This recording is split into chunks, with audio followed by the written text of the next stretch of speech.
for inviting me. I thank Mr. and Mrs. Casa. Thank you very much. It is a great occasion to remind a great person who lived 130 years ago. First of all, we know PAPANASAM SIVAN as a singer, a composer and an actor. But not many of you know the other aspect, other face of him, because it's not available in Wikipedia or in website. So first of all, let me touch that point, and if time permits, I will go on more. PAPANASAM SIVAN is a great linguist in Sanskrit. He studied Sanskrit Vyakaran in Maharaja College in Trivandrum in Kerala. And he has done a unique dictionary called the Sound of Ocean in Sanskrit. So this you can't see in any encyclopedias or anywhere. And I will briefly tell about it. He worked on it for 7 years. His daughter, Dr. Rukmini Ramani, has written in the foreword, I have seen my father working from 11 p.m. in the night till 3 a.m. in the night, and then he has done it for 7 years. And then in the foreword, PAPANASAM SIVAN says that I was about to throw it into the river in 1953. Some Murthy came to me and they told me, please don't throw it in the river, I will definitely publish it. And then it got published in 1954. And then the second edition, I got it in 2000.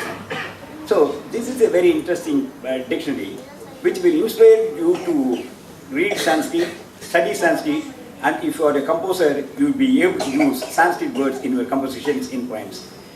If I read all those things, it will be a Sanskrit class, not a PAPANASAM SIVAN function. So I will briefly tell you 1 or 2 things. So the 2000 years ago, the first dictionary came in Sanskrit, which we called Amarakosham, and that was done by Amarasimhan. And that was first dictionary come thesaurus in the world. Then came lot of thesaurus, now you have thesaurus in English, and then a lot of Nigandus in Tamil, like Pingala Nigandu, Sudamani Nigandu, Divakara Nigandu, all those things. But this is a unique dictionary which gives only the rhyme at the end. So I will give you only 3 examples. Most of the things, if I read you slowly, you will be able to even follow. For instance, Bhojanam, you know, food. So with the same sound, look at the words. Bhajanam, Bhojanam, Yojanam, Bijanam, Tadanam, Pidanam, Ketanam, Chetanam, Chitanam, Vedanam, Maitunam, Vodanam, Chedanam, Todanam, and it goes on like that for many pages. I am not going to read. And we all know the gods' names, Hindu gods' names.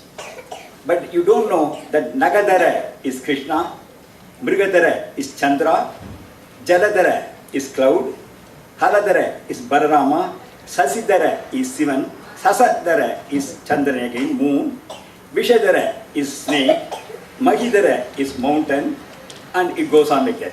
So I am not going to read all. So this is a beautiful dictionary which will inspire to read Sanskrit and then go on like this. So this is a unique production which you don't see in other encyclopedias. This is another aspect of his contribution to the world of linguistics, to the world of language, and to the world of music we are going to see now. Like the computer said, we are all wondering why he is called PAPANASAM SIVAN. Neither his name was Sivan, nor he was born in Papanasam. His actual name is Ramaya, and he was born in Kolagam in Tanjavur district in Tamil Nadu. But why did he call PAPANASAM SIVAN? The reason being, he lost his father at 7 and he lost his mother at the age of 20. Then he started wandering around Tamil Nadu and Kerala. For 12 years he was going from place to place singing the bhajans. He was absorbed into the bhajan by listening to one great man called Nilakanta Sivan, who was in Trivandrum. And then when he attended his bhajan, he got absorbed into it, and then he started imitating his style and then started singing. And then he went to different places singing bhajan. And he wore a very snow white pure dhoti, that is veshti in Tamil. And then Rudraksha and Vibhuti, the holy ash on his forehead, and Rudraksha in his neck. So slowly people started associating with Sivan because he was singing only the glory of Lord Shiva. And then his brother was in Papanasam, so he was traveling from Papanasam to different places. Then people called him PAPANASAM SIVAN, and then he became very famous. But his real name was Ramaya, and his father's name was Ramamridam, and his mother's name was Yogambal. Yogambal was a great musician all her musical talents to this gentleman. And then, so I told you about 12 years of his wandering and 7.5 years of his working through night to produce this dictionary. And then he has worked for another 7 years with the Koneripuram Vaidyanath. He was listening to his music and then asked him, can you please take me as your disciple? And then he took him as a disciple and then he followed his style. And before that he had studied some music with Nurani Mahadeva here as well. So he had some gurus and then he followed. So look at the years, like 7.5 years, 12 years wandering and 7 years study under a guru. So he spent a lot of time. And the wonder of wonders is, he composed 2,500 kritis and compositions and songs for films and for Carnatic music. And then the things were done over 60 years. He lived until 83, that is 1973 he died, born in 1890, so he lived for 83 years. And in the 83 years, he composed music for 60 years. And then his uniqueness is bhajan singing. A bhajan singer turned into a great Carnatic musician. He used to go to all the temples and then accompany the God's procession, singing the glory of God or glory of Shiva. Once a curious thing happened in Madurai. Madurai is famous for its great Meenakshi temple, Meenakshi Sundareswara Shiva temple, one of the 100 wonders of the world. Even you can see in the AA book here, Automobile Association book. So that festival is celebrated every year called the Chitra Festival during April-May. He attended the Chitra Festival. As usual, the bhajan singers will be at the end of the procession, God's procession. And then there was a famous Nagaswaram singer playing on the Nagaswaram. His name was Chinnapagri of Mannargudi. People used to accompany him and then gather around him, and then every corner of the procession, every corner of the street, he used to sing. And then he started suddenly, the crowd slowly melting and going farther back. He was wondering why people gather to me. Actually, they usually stayed with me. They used to stay with me. Why are they going back? Why are they going back? Then people would come. Don't you know that PAPANASAM SIVAN is singing bhajans at the back? Immediately he stopped his Nagaswaram playing and then went and saw his bhajan and then fell at his feet and then he stopped the singing on that day. Such was the greatness of this gentleman, and then he composed a lot of music. And his acting career started in several films like Sita Kalyanam and others, and the most famous was Kuchela, who we also know called Sudama. So he acted as Kuchela and then became very popular.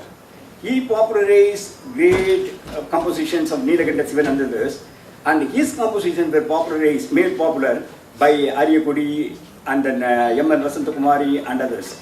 And I was fortunate enough to organize Mr. Ashok Ramani's concert here on behalf of London Satsangam, who is the grandson of PAPANASAM SIVAN. So Dr. Rukmani Sivam has produced some books, which gives a list of his books.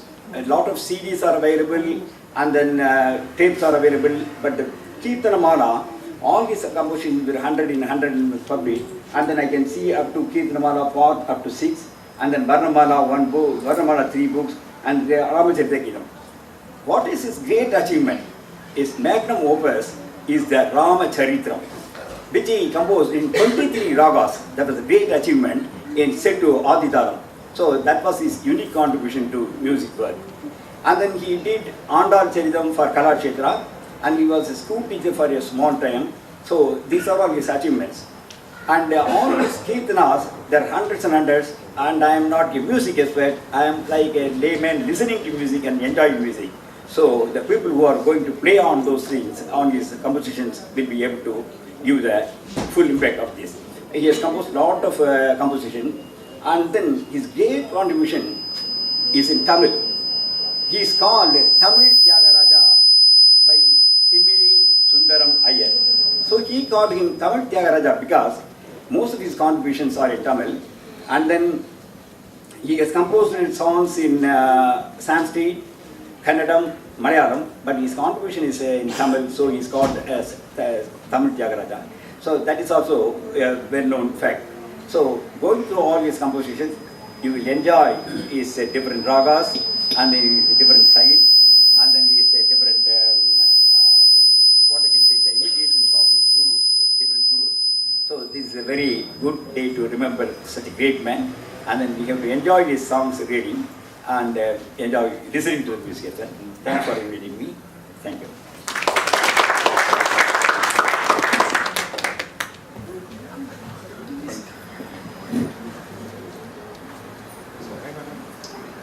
Thank you very much, sir. So, he is well informed and a researcher, as I told, and he runs a very beautiful, wonderful blog called Indology, on Indology. Can I request Prabhakar Kazankar to come up on stage and present a small token of affection from our side? Of course, I'm a Telugu, married to Tamilian, so we used to go to a lot of his Tamil programs because those days when we came, 2002, we didn't have a Telugu Sangam at all, association.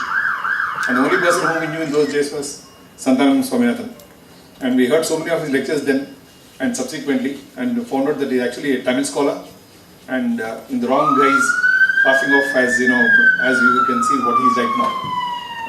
Any subject that he speaks with great depth and insight, as you must have guessed by now. So we are really honored to have him here, and of course I feel more honored to give him this token of appreciation to him. Thank you very much, sir.